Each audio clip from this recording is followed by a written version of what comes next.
Isso não teria acontecido se não fosse por isso. Eu descobri que era impossível suportar o pesado fardo da responsabilidade de realizar meus deveres como rei, assim como eu gostaria, sem a ajuda e o apoio da mulher que eu amo.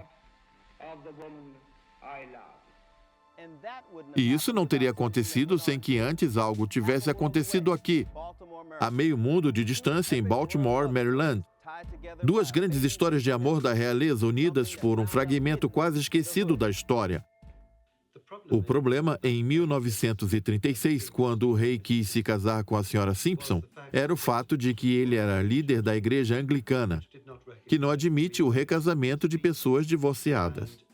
Ele estava ciente de que, em sua coroação, ele teria que fazer o juramento da coroação, o que o impediria de se casar com a senhora Simpson, pois ele estaria jurando zelar pelas tradições da igreja anglicana na cerimônia de coroação, e que, conforme eu disse, proíbe o recasamento de pessoas divorciadas. O fato de ser estadunidense não era o que tornava a senhora Simpson inapta. Ela era inapta por possuir 2 maridos vivos, algo que não era admitido pelo governo britânico, bem como pelos outros governantes coloniais como o Canadá, Índia, Austrália, Nova Zelândia e de vários outros países da Europa, que precisariam ser consultados.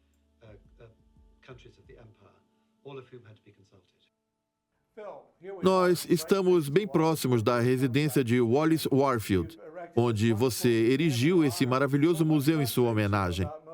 O que é que mais te incomoda nos habitantes de Baltimore e nas pessoas no geral que conhecem ou não sobre a Duquesa de Windsor? Eles não sabem de nada. O rei Eduardo VIII abdicou do trono para se casar com essa mulher. O impressionante é que foi uma notícia bombástica na época. Foi um acontecimento excepcional. Estava em todos os noticiários. Eles podiam ser vistos nos jornais o tempo todo. Ela era considerada a mulher mais bem vestida do mundo e eles eram ícones de moda. Eles estavam por todo lado, eles conheciam as pessoas mais famosas do mundo, eles tinham uma vida fascinante. No entanto, o povo de Baltimore não fazia ideia de quem ela era. Era incrível isso. Alexandra, além de ter feito o rei da Inglaterra abandonar o trono por ela, pelo que mais Wallis, a duquesa de Windsor, era conhecida. Ela era muito conhecida por ser um ícone da moda no século XX e com muita razão. Ela tinha um estilo bastante único. Ela apadrinhou alguns dos maiores estilistas de sua época. Este modelo é conhecido como o vestido dos macacos, que ela usou ao menos uma vez. Ele foi desenhado pela Givenchy especialmente para ela. Ele é feito de organza de seda e tem uma orquestra de macacos que foi bordada à mão. Cada um deles está tocando um instrumento diferente.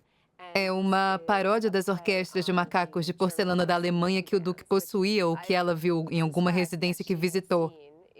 O vestido foi feito sob medida para ela. É uma peça única.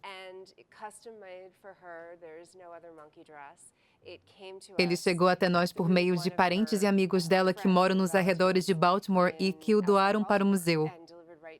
Temos essa maravilhosa foto onde ela está usando, tirada por um fotógrafo de Baltimore. Podemos ver que a cidade tem uma grande conexão com esse vestido. Como você se sente sabendo que a maioria dos moradores desse bairro e até da cidade sequer sabem quem ela era? Eles não sabem quem ela era e nem onde ela morava. No entanto, eu ouço relatos de que ela morou em diversos outros lugares. Isso não é verdade. Foram poucos os lugares onde ela morou. O número 212 da Rua Beetle foi um deles e fica bem próximo daqui. O único propósito de termos esse museu é incrementar a casa e acarretar fundos para a caridade.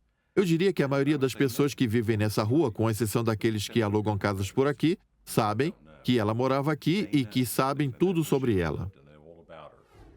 Parece que ele abriu mão de sua fortuna para adquirir todos esses vestidos de grife para ela. Ele apoiava o interesse dela por moda, porque ele mesmo tinha interesse pelo assunto.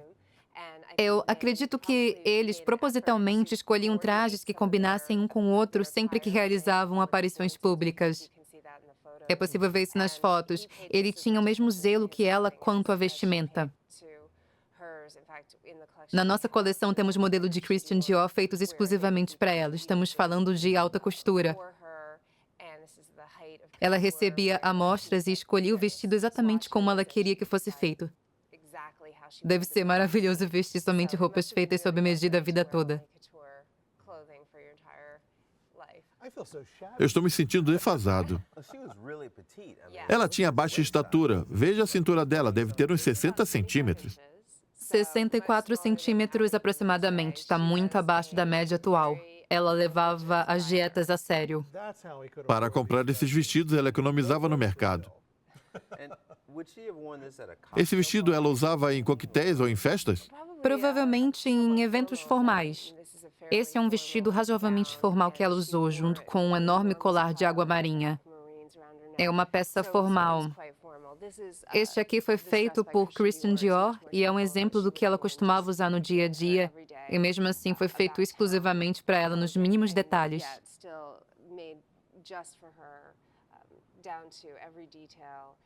Foi algo que conseguimos adquirir que mostra mais o que ela usava no cotidiano do que o que ela vestia em ocasiões especiais.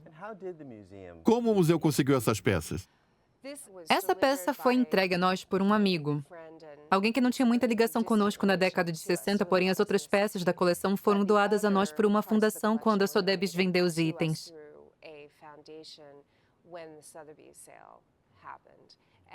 Em razão da conexão de Wallis Simpson com Baltimore, eles consideravam que era importante preservar sua história, e as roupas dela eram uma ótima maneira de contar sua história após o casamento com o Duque.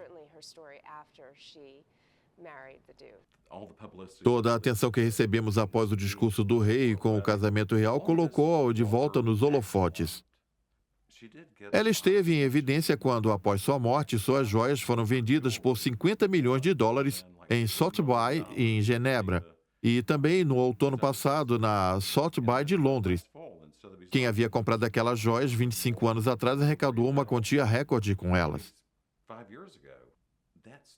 Esse é um pedaço do seu diamante Pantera e da pulseira de ônix.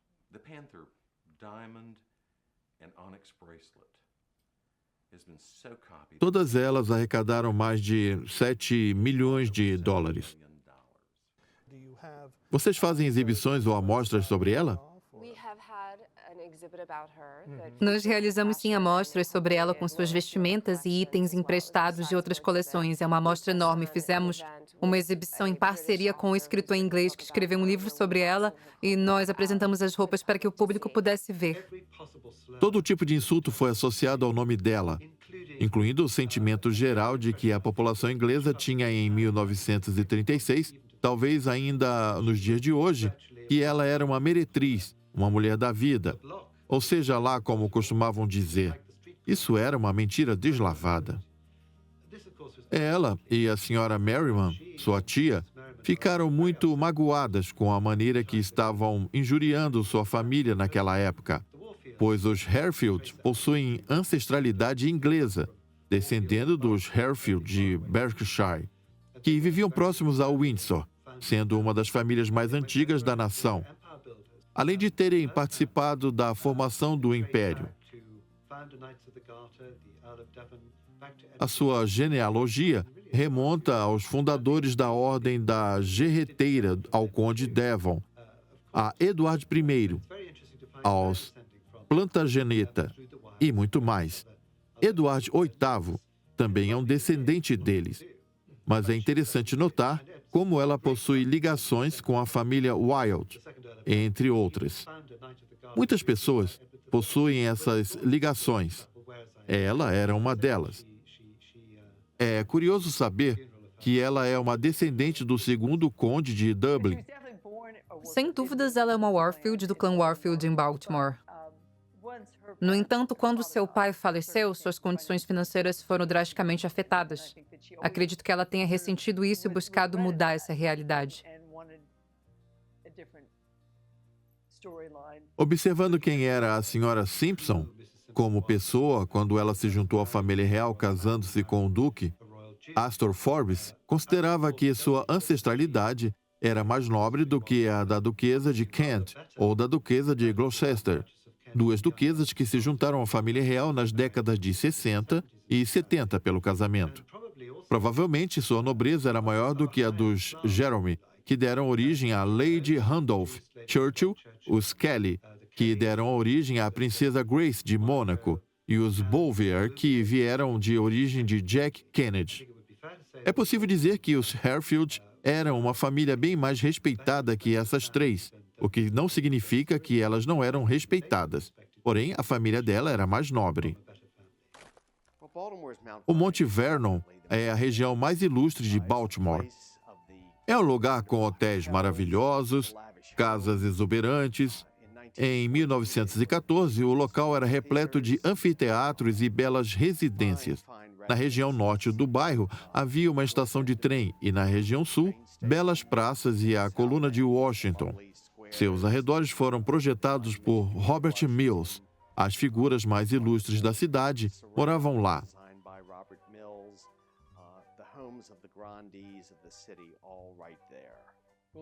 O Mount Vernon Square, naquela época, concentrava a riqueza de Baltimore. Todos que tinham uma grande influência, fosse econômica ou política, viviam nos arredores do Mount Vernon Square. A região industrial fica bem longe. Mount Vernon é mais isolado. Lá nunca se ouvia os apitos das fábricas e dos portos. Era bem tranquilo. Escutavam-se apenas o som dos cascos dos cavalos que andavam pelas ruas de pedra.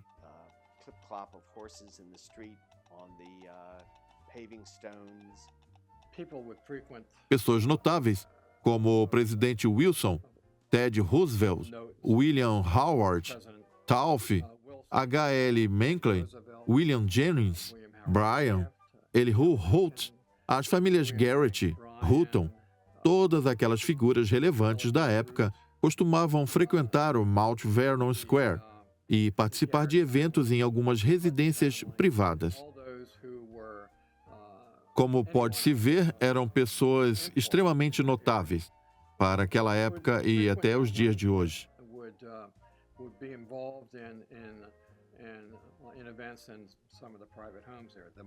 A família Marburg inteira vivia nos arredores de Mount Vernon Square. Meu avô, o prefeito James H. Preston, morava lá. Era limpa, bem organizada, as maçanetas brilhavam, as janelas eram limpas. Era um lugar ótimo em Baltimore. Era um lugar onde os fotógrafos iam para fotografar os cartões postais da cidade.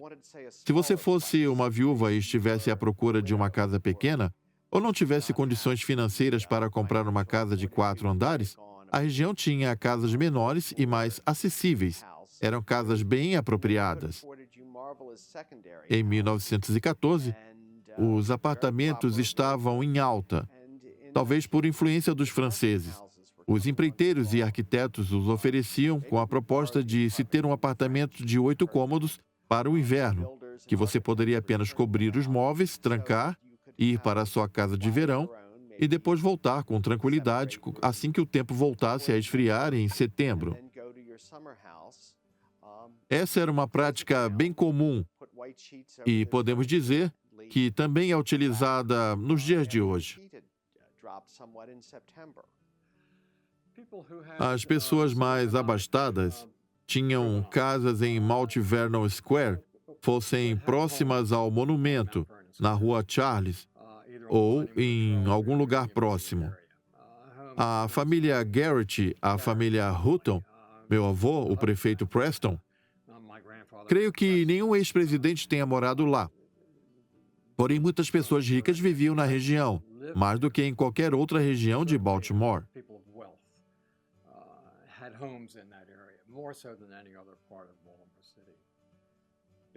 As ruas Middle, Preston e outras do norte do bairro eram bem mais acessíveis. As casas não eram tão grandes quanto aquelas que ficavam próximas à coluna de Washington, St. Paul ou na rua Charles. Tom, estamos agora no quarteirão 200 da rua East Biddle, onde morou Wallis Warfield, a jovem moça que veio a se tornar a infame Senhora Simpson, a mesma mulher que fez o rei abdicar do seu trono. Dá para acreditar? Rua East Biddle, número 212, ao lado de outras casas comuns.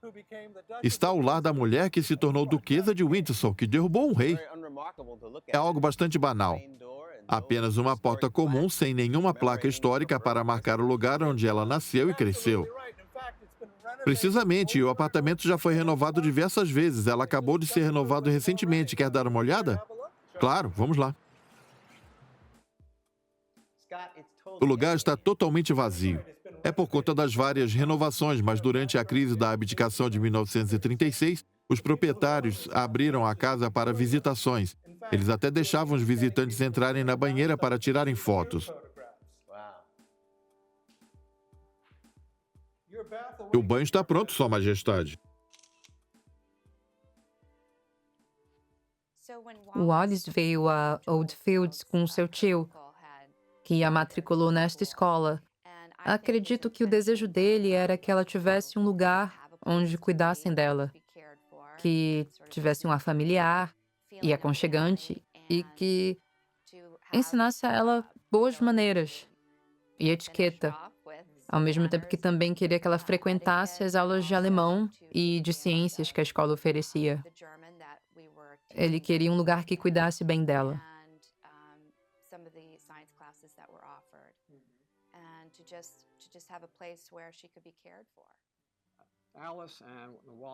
Alice e Wallace Warfield estudavam na mesma sala em Oldfields. Wallace não teve uma festa de debutante, ou não foi capaz de realizar uma. Porém, ela compareceu à festa de debutante da Alice. Minha tia Alice Preston Carrington, em 1914. Oldfields era uma escola particular muito conhecida na época e era como um santuário onde as moças eram acolhidas, educadas quanto a seus modos e preparadas para o futuro.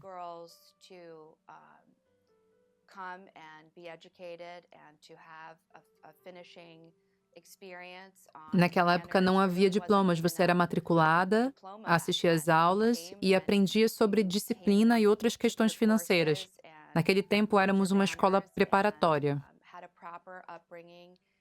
Acredito que o tio de Wallace matriculou-a em Oldfields para que ela tivesse uma escola que oferecesse uma educação adequada e para que ela aprendesse bons modos, preparando-se para a vida em sociedade, sendo capaz de sair pelo mundo deixando uma boa impressão e mantendo uma boa reputação com seu comportamento exemplar e que tivesse experiência em como se portar apropriadamente perante a sociedade.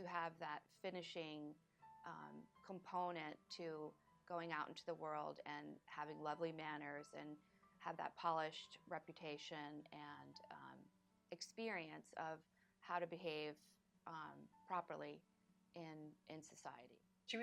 Ela foi apresentada no baile debutante de Baltimore. Não sei ao certo em que ano foi. Eu e minha filha fomos apresentadas do mesmo modo, porém a importância era maior naquela época. O objetivo era encontrar um marido. Você era apresentada à sociedade e encontrava um marido. Essa tradição ainda existe em Baltimore, porém bem mais presente antigamente. Hoje em dia ela veio diminuindo, porém ainda é mantida por muitas pessoas na cidade.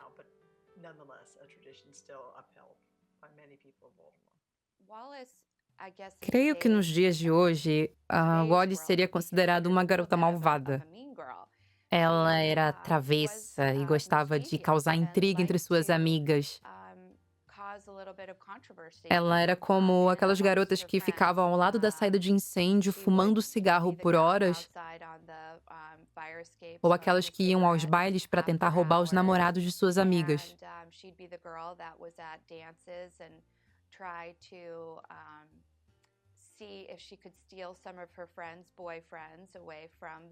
Fiquei sabendo de algumas histórias em que ela ia a festas, chamava a atenção dos rapazes para que depois eles ficassem ao redor dela, dando a ela a atenção que ela tanto queria.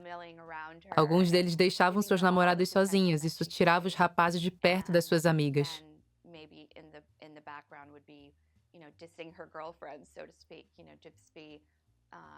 Taking the boys away from her friends. Este é o Clube Maryland. É aqui que se reuniam e ainda se reúnem os homens mais ilustres de Baltimore. Meu avô, James H. Preston, foi o prefeito de Baltimore de 1911 a 1919 e foi um dos grandes responsáveis pela modernização da cidade. Wallace e Mary, irmã de Alice, eram muito próximas. Ela era cerca de 6 anos mais jovens que Wallace e Alice. E Wallace queria muito fazer parte da sociedade de Baltimore. Porém, ela foi privada desse desejo porque não tinha muito dinheiro, nem alguém que a sustentasse. Por isso, ela sempre buscava por uma alternativa. Ela conseguiu convencer Mary a ir com ela ao Clube Maryland, que era um clube masculino, e isso causou um alvoroço.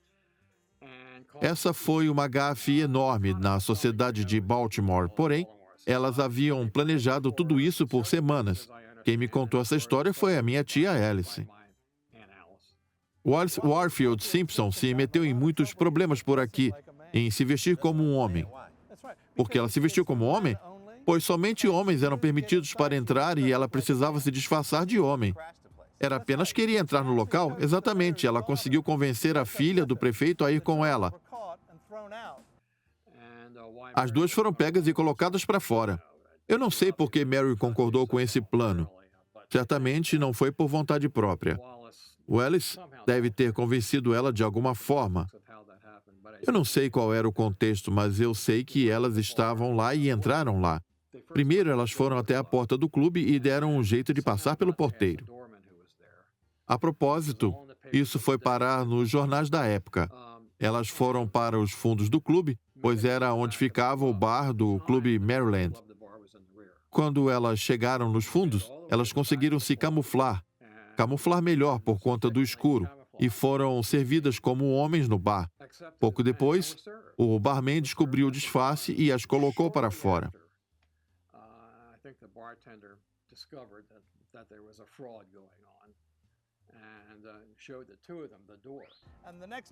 No dia seguinte, a manchete era: filha do prefeito e amiga são expulsas do Clube Maryland. Que escandaloso! Ela era audaciosa. Sim, foi assim que ela conseguiu fazer frente ao rei da Inglaterra, quase provocando uma crise constitucional. Exatamente.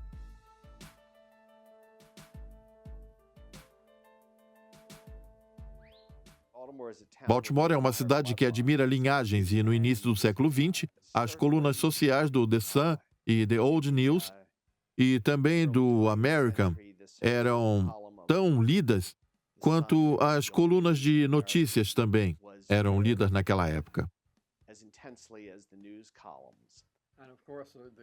É claro que no dia seguinte, acho que aquilo havia acontecido em um sábado, talvez tenha sido um domingo ou numa segunda-feira, a manchete dos Baltimore News American dizia: filha do prefeito e amigas são expulsas do Clube Maryland.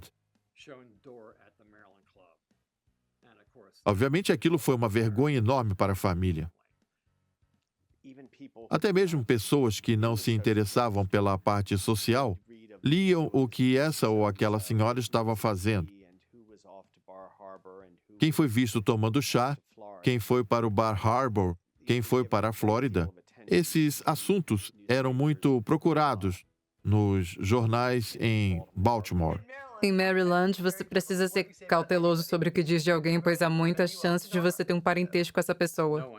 Ninguém sabia na época quem era a amiga. Eles sabiam que era Wallace Warfield. Mas esse nome não significava nada naquele tempo, mas mesmo assim foi vergonhoso. Eu trabalhei em jornais por 40 anos.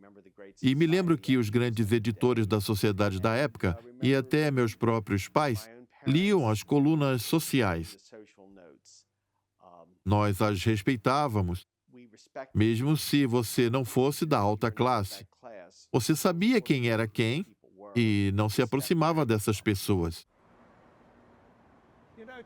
Sabe, Tom, essa igreja é muito importante. Ela era conhecida como Igreja de Cristo, e foi aqui onde ela se casou pela primeira vez, o que implicou no seu primeiro divórcio. Era uma igreja episcopal e a sociedade girava ao seu redor, mas não mais. Perceba como ela mudou junto com o bairro. Ela com certeza era uma Warfield aqui em Maryland e ela tinha orgulho disso. Orgulho de ser uma Warfield. No entanto, depois que ela se divorciou 2 vezes, sua família passou a olhar para ela com reprovação, pois aquela era uma prática incomum e inaceitável para a época. A história verdadeira é extremamente interessante, com margem para uma discussão sem fim sobre as intenções dela com o rei e as intenções do rei para com ela. Estou certo de que seria correto dizer que ele não queria ser rei e que ela estava encantada por ele, e também estava honrada por toda essa situação. Ele estava querendo escapar. Acredito que foi isso que aconteceu. Ela ficou muito triste, pois ela queria ter uma vida sofisticada ao lado do príncipe. Com a abdicação, tudo saiu do controle. Eles não podiam mais se divertir de maneira reservada como antes. Eles eram muito felizes antes da abdicação. Eles se divertiam, se amavam ou aparentavam se amar. Acredito que ela não considerou as implicações do que aconteceria da maneira como as pessoas hoje em dia consideram. Creio que ela só queria um estilo de vida que ela não pôde ter na infância. Ela queria isso a qualquer custo. Após isso, as coisas devem ter ficado mais difíceis para ela. E ele, como esperado, permaneceu fiel e apaixonado por ela até o seu último dia de vida. O secretário dela me contou que era encantador ver o Duque descendo pelo elevador para ir acompanhá-la até o carro quando ela saía para ir ao cabeleireiro. Ao voltar, ele estaria esperando por ela na porta para acompanhá-la de volta para dentro da casa. Eu costumava pensar que, na teoria, isso é maravilhoso, mas na prática é assustador. Se você quiser um cachorro, é só comprar, não precisa se casar com um. Não é agradável ter alguém sempre te seguindo. Aparentemente, ele era muito inseguro e estava sempre achando que ela o abandonaria por algo horrível que poderia acontecer.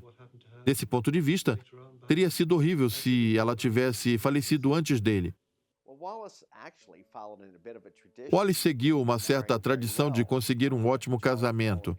As netas de Charles Sir Carleton atravessaram o Atlântico e se uniram às famílias ilustres na Inglaterra pelo casamento, enquanto Betsy Patterson foi se casar com o irmão de Napoleão. Alguns membros da família real concedem entrevistas hoje em dia, mas isso era inconcebível no passado. Você não encontrará entrevistas da rainha-mãe, do rei George VI, nem de seus antecessores. Eles não o faziam, porém os Windsor, por estarem nos Estados Unidos e por terem ficado à deriva, concediam entrevistas e conversavam com Ed Morrow. Ele até apareceu no filme A História do Rei. Eles tinham um desejo de contar versões deles na mídia. Nesse sentido, eles criaram uma tendência e estavam à frente do seu tempo. O estilo de Sra. Simpson como Duquesa de Windsor foi algo curioso e chegou a ser mencionado recentemente no Casamento Real, quando disseram que os trajes de Kate Middleton eram inspirados nos da Duquesa de Windsor. Nos últimos 2 anos, Wallace tem sido, em todos os aspectos, uma figura presente no imaginário popular, tornando-se novamente um ícone de moda cuja posição na história e desafios que enfrentou, bem como suas motivações, vêm sendo reexaminados.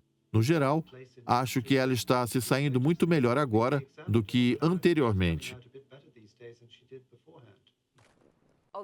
Apesar de não exibir todos os dias, ele é algo que, por meio de nosso programa, somos capazes de mostrar e compartilhar com o público e disponibilizar em caso de pedidos especiais.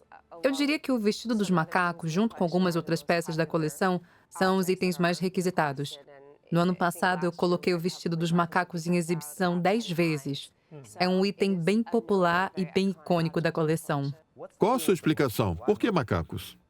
Eu acredito que foi uma referência excêntrica às orquestras de macacos de porcelana da Alemanha que provavelmente ela conhecia bem.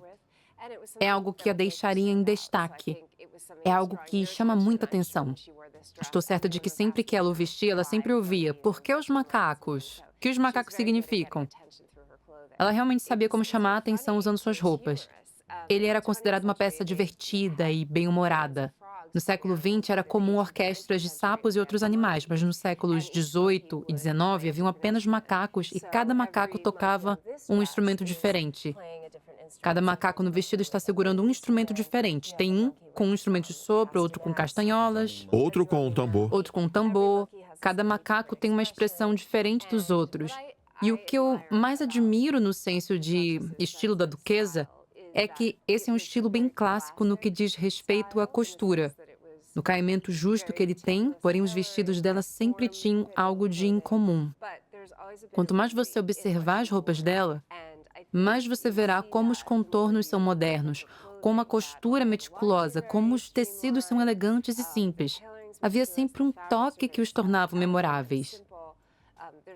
Foi a partir daí, do momento em que ela conheceu o Duque e foi vista na corte usando lilás e verde, que eram cores incomuns para uma mulher da corte na época, ela prendeu a atenção dele. Ela sabia como ter um estilo memorável, e isso era algo que ela, mesmo antes de conhecer o Duque, conforme vemos em suas fotos mais antigas, tinha. Era um senso estilístico afiado e sabia como parecer fabulosa. Você acha que o sucesso dela no mundo da moda se deve ao fato de que, apesar dos dois não serem rei e rainha na Inglaterra, eles acabaram se tornando rei e rainha na sociedade e que tinham que lidar com uma enorme responsabilidade? Não sei se isso faz sentido. Acredito que sim. Eles realizaram inúmeras aparições públicas. A vida deles não era muito privada. Não era um tipo de vida onde alguém pode usar o que quiser. É uma vida em que o que você está vestindo está sendo registrado e o povo está te vendo. Ela esteve sob olhares ainda mais exigentes porque ela não era considerada um membro da realeza no sentido clássico. Ela sempre estava atenta aos mínimos detalhes da sua aparência. Ela desenhava os penteados que queria antes de ir ao salão de beleza. Dá para dizer que ela se vestia como a realeza. Será que houve alguma competição entre ela e a sua nova família? Acredito que ela era bem mais estilosa do que qualquer outro membro da realeza da época. Ela estava à frente deles, mas ela também tinha a liberdade de apadrinhar os estilistas dos quais ela gostava. As confecções copiaram esse vestido? Eu nunca vi nenhuma cópia, mas nos anos 60, que foi quando este vestido foi feito, era possível encontrar estampas de macacos. A moda é sempre uma cópia. Sempre houveram cópias, mas não na mesma escala que os dias de hoje. Eu diria que muitas mulheres copiaram o estilo dela. O estilo dela era copiado com frequência. Ela apareceu na Vogue diversas vezes e também era muito fotografada. Não é muito diferente da forma como todos querem ver o que a Kate Middleton usou quando viajou aos Estados Unidos. As pessoas queriam saber o que o Wallace estava vestindo e por que elas queriam saber, porque ela era uma celebridade por conta do escândalo da abdicação, mas também porque ela, por méritos próprios, era uma inspiração para as mulheres.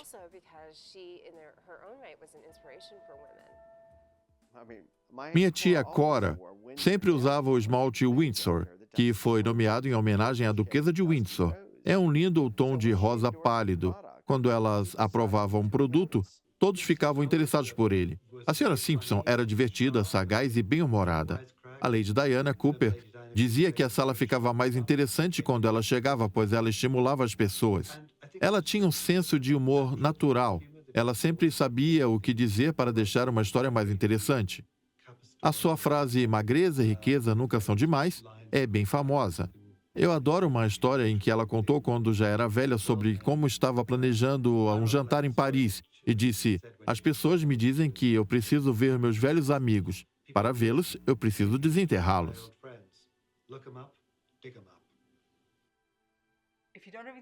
Se você não tem nada de bom para dizer sobre uma pessoa, diga que ela dança bem. E ela era uma ótima dançarina. Coisas surpreendentes foram ditas sobre a senhora Simpson durante a abdicação, durante sua vida e até mesmo após a sua morte. Quando se está envolvido em algum acontecimento controverso, como foi o da abdicação, você ouvirá coisas mais horrendas do que a sua própria pessoa. Ela já foi acusada de ser um homem, uma acusação absurda que poderia ser refutada por qualquer pessoa que a conhecia e facilmente descartada. Diziam que ela era uma simpatizante do nazismo, o que também não era verdade.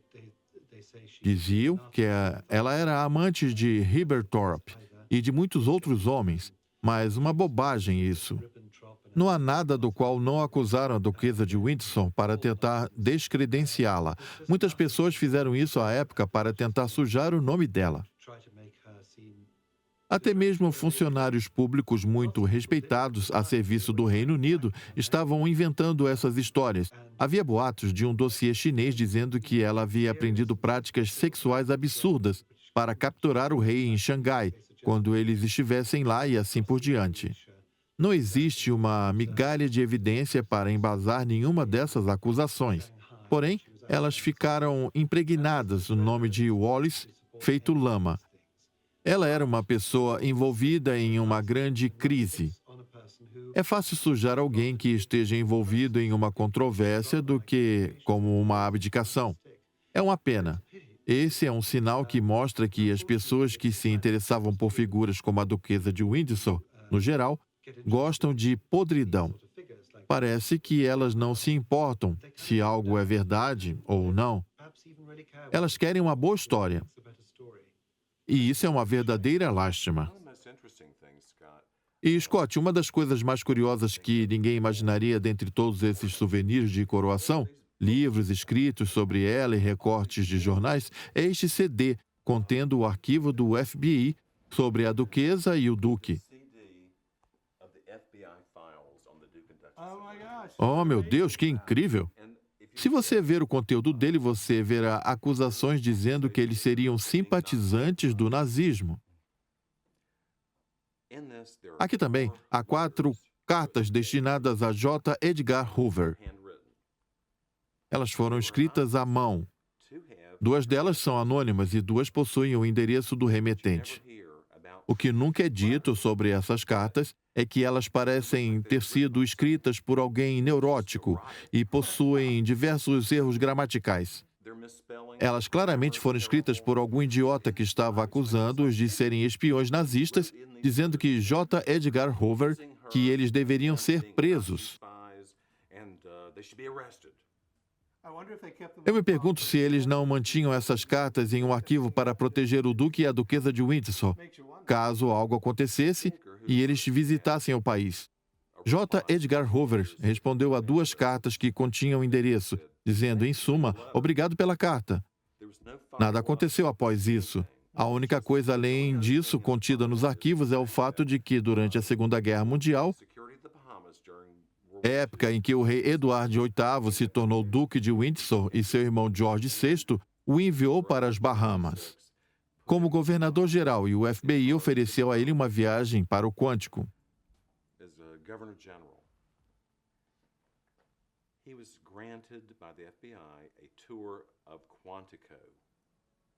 Como governador das Bahamas?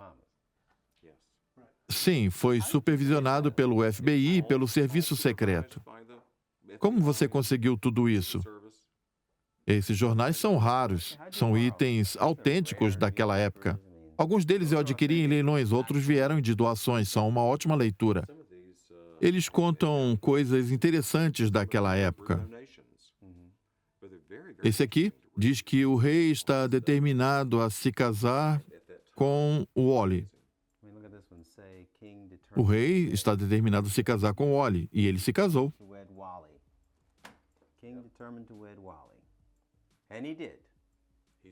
Com certeza. A pergunta que deveríamos estar fazendo é se ela não tivesse ido à França. E se ela tivesse ficado e convencido ele a não abdicar? Isso é algo que ela seria capaz de fazer. Ela sempre achou que ele era um homem que tinha muitas amantes e namoradas no passado. E que se o encanto dela desaparecesse, ela provavelmente voltaria para o Sr. Simpson, só que com algumas joias a mais. Creio que o Sr. Simpson estava convencido de que isso não aconteceria. Mas é intrigante pensar que ela nunca imaginou que isso iria tão longe. Se ele continuasse como rei, algumas pessoas sugeriram que ele poderia ter se casado com ela sem problemas, se tivesse esperado mais tempo. Eu imagino que isso não seria possível levando em conta o juramento e vários outros aspectos. As justificativas apresentadas contra o casamento eram bem sólidas. No entanto, se ele tivesse se consolidado como rei por alguns anos e se casado com ela em sigilo, assim como muitos reis fizeram na história, principalmente no exterior, ele teria sucesso, porém esse é um dos grandes EC da história. Acredito também que tudo acabou da melhor maneira possível, exceto talvez para os próprios Windsors. Não sei se a vida que eles levaram posteriormente os deixou particularmente felizes. Um bom conselho para qualquer jovem seria que, se você precisar escolher entre a felicidade e o dever, a escolha é o dever, pois isso pode te fazer mais feliz a longo prazo. Ela era tão respeitada, quase tão respeitada quanto Jacqueline Kennedy, porém ninguém fazia críticas contra ela. A presença dela em uma festa garantia o comparecimento de enormes multidões. Era preciso saber o que ela estaria vestindo. O batom e o esmalte dela eram copiados posteriormente. Ela era uma incentivadora de uma nova moda. Eu tive a sorte de ir até a casa do Duque de Windsor em 72, pouco antes do seu falecimento, para me encontrar com o seu secretário. De alguma forma, eu fiquei fascinado por essa história e também pelos dois. Eu já tinha um interesse prévio, eu havia lido a biografia deles. E pouco tempo depois, após a morte do Duque, a duquesa adoeceu e ninguém sabia o que estava se passando. Um sujeito metropolitano passou a tomar conta das coisas. Analisando esses anos por meio de conversas com outros secretários, eu ouvi diversos relatos conflitantes sobre o que estava acontecendo. Alguns anos depois, a secretária pessoal da duquesa, uma moça da Suíça, um pouco mais velha do que eu, me disse: "Você deveria escrever essa história, e eu te ajudo." A história que eu escrevi contava principalmente sobre o que aconteceu com a duquesa após a morte do duque, quando ela ficou à mercê do seu advogado, bem como para reanalisar algumas perguntas. Quem realmente era a duquesa e o que ela queria? Ela era mesmo a mulher que roubou o rei? Seria ela uma vítima ou uma vilã? No fim das contas, eu a vejo como uma vítima. Os últimos meses após o lançamento do livro, em abril, em Londres, têm sido interessantes. Conversar com ela sobre a audiência que imaginaríamos que, no geral, seria hostil e que as ideias que ela representava passavam a enxergá-la de uma maneira diferente. Isso tem sido agradável, é algo justo e correto. Se você está buscando um vilão, olhe para ele e não para ela. Nós poderíamos chamá-la de interesseira porque socialmente suas expectativas estavam em um patamar muito elevado. Muito elevado.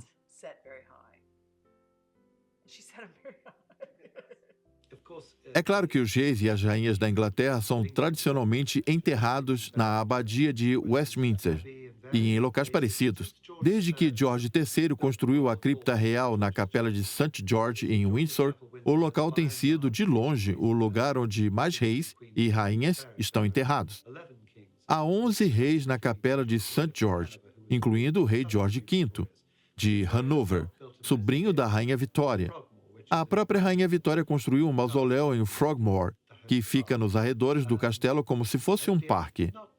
Eduardo VIII, o duque de Windsor, não sabia onde ele seria enterrado. Ele pensou na possibilidade de ser enterrado na França. O rei James II está enterrado na França. Ele chegou a pensar por algum tempo que seria enterrado na França. Porém, ele decidiu eventualmente comprar um jazigo em Baltimore, no cemitério Greenmount. Ele pediu para o seu amigo Clarence Miles procurar um jazigo que ele pudesse comprar. Essa seria outra alternativa. Mas desde 1961, já havia decidido que ele seria enterrado em Frogmore, que tem servido como um cemitério privado da família real desde 1928, e também onde o seu irmão, o Duque de Kent, havia sido enterrado, e onde ele esteve para o enterro da princesa Marina em 1968. Isso que consolidou o seu desejo de ser enterrado por lá. Porém, havia a importante estipulação de que a duquesa de Windsor deveria ser enterrada ao seu lado. Amplamente conhecida como a Moça de Baltimore, ela ficou famosa pelo grande sucesso que teve na vida. As pessoas ficavam felizes quando a viam, porque sabiam que ela correu riscos, foi corajosa e conseguiu aquilo que queria.